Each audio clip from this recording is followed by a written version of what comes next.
အားလုံးမင်္ဂလာပါ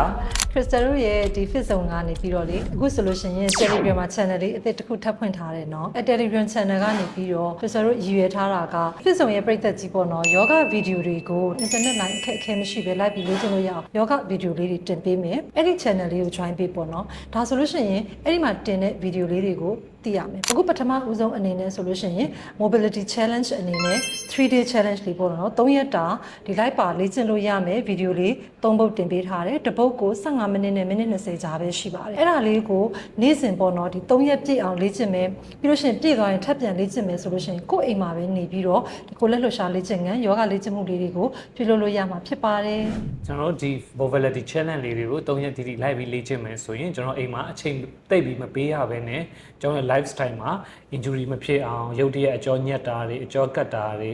joint နေနာဝါတာမျိုးတွေမဖြစ်အောင်အများကြီးကာကွယ်ပေးသားဖြစ်ပါလိမ့်မယ်ဒါဆိုရင်ကျွန်တော်တို့လည်းဒီ3 day yoga challenge လေးကိုဖိတ်ခေါ်ပါရစေ